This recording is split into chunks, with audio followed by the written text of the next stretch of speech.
Ndibaba ngazo zozibini estudio, ndibulise kumbukeli ekhaya. Ewe kunjalo, silapha kwinkundla kaMantyi eMonti apho ke bekuqukunjelwa ityala lebheyili lomrhanelwa owasetyhini ogama linguVuyiswa Gana oneminyaka eyi-52. Utyholwa ke uVuyiswa ngokurhweba ngamagqiyazana aselula nokubaxhaphaza. Oku ke kulandela uphando olaqalayo ngo-2023 liqalwa yi-Investigating Officer yeHawks uNangamso Ndawula, esitsho kuNangamso into yobana wayiva le ngxelo wazenza umntu oya phayana efuna ukwazi ngoshishino olu lwenziwa phayana. Kuvakala ke apha enkundleni okanye ngento ethethwe apha enkundleni into yokubana umrhanelwa amagqiyazana wayewathatha kummandla owayesakuba yiTranskei. Ewathatha ke bathatha ke aba bantwana bangamantombazana kwiindawo ezifana noMthatha, iNgqeleni noNgqamakhwe ke ebazisa ke eMonti, apho ke afike abanike indawo yokulala eyeyakhe ke elapha eQuigny ekuthiwa xa ibizwa kuseZingonyameni. Ubanikeza ke igumbi bakufika apho futhi ke abarhwebise okanye ke abathengisele eli gumbi nge-R250 ukuya ku-R300 ukunyuka. Nalapho kuxhomekeke ke ebukhulwini begumbi apho ke ushishino lutsho ke luqhube khona. Namhlanje ke umrhanelwa njengoba bendisitsho bekuqukunjelwa ityala lebheyili namhlanje. Unezinto ke azikhankanyileyo njengezizathu zokuba anikezwe ibheyili namhlanje.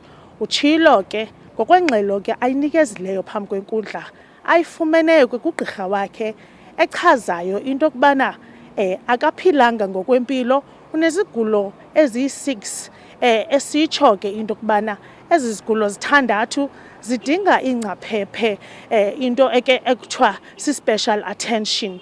Esitsho ke nento yobana ukhona umntana wakhe wokugqibela ophila ngayo okanye amenzela yonke into edinga into yokubana akhutshwe ngaphandle ngenxeni yoku. Kodwa ke i-Investigating Officer yeHawks inikezile ke ingxelo yakhe naye esitsho ke into yokubana akaboni kurayithi into yokubana anikezwe ibheyili.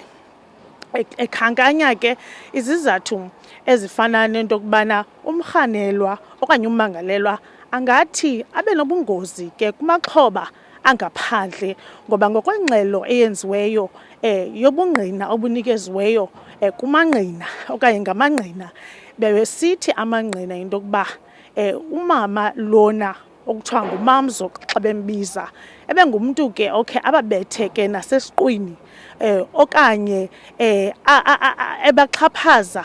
Ikhona nemini apho kukhankanywe into yokubana enye yengxelo iveze into yokuba wathi kwixhoba elalisitsho ke limlinga lisithi lizamxelela emapoliseni ukuba unokuze nje ambethe, waze watsho ke yena ke umrhanelwa into yobana yena akoyiki mapolisa, akanoze abanjwe futhi ngaphezu koko. Esitsho ke nento yobana ukuba unokwenza into enjalo, loo mntu lowo angathi ke ambizele ke amaphara, into ekuthiwa ngamaphara, ukuze bahlukunyezwe ngaloo maphara.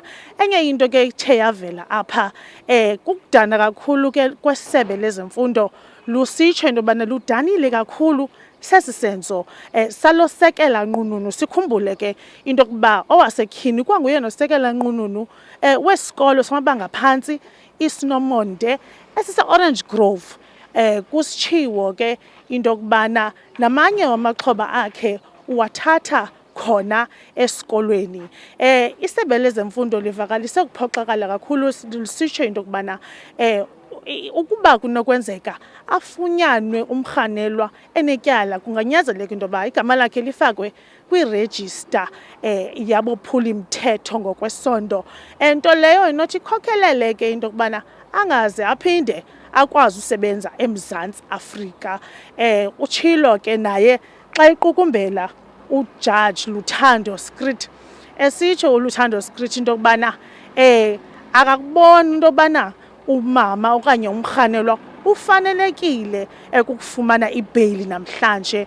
Sitsho into yokubana futhi nengxelo enikeziweyo yezigulo akukho nto ichazayo into yokubana okokoko ebanjiwe kuye kwakho into ephazamisayo ingxelo okanye ephazamisa izigulo zakhe. Loo nto leyo ke utshilo ibeke phambili wathi unayo ke futhi nento emchazelayo into yobana angaba nobungozi kakhulu kumaxhoba akhoyo okanye azawuzisa ubungqina abe nako ukuphazamisa ubungqina. Ndibamba ngazo zozibini ke ndibuyisele indaba estudio njengoba benditshilo ibheyili ichasiwe ke namhlanje akayifumenanga ibheyili. Bamba ngazo zozibini.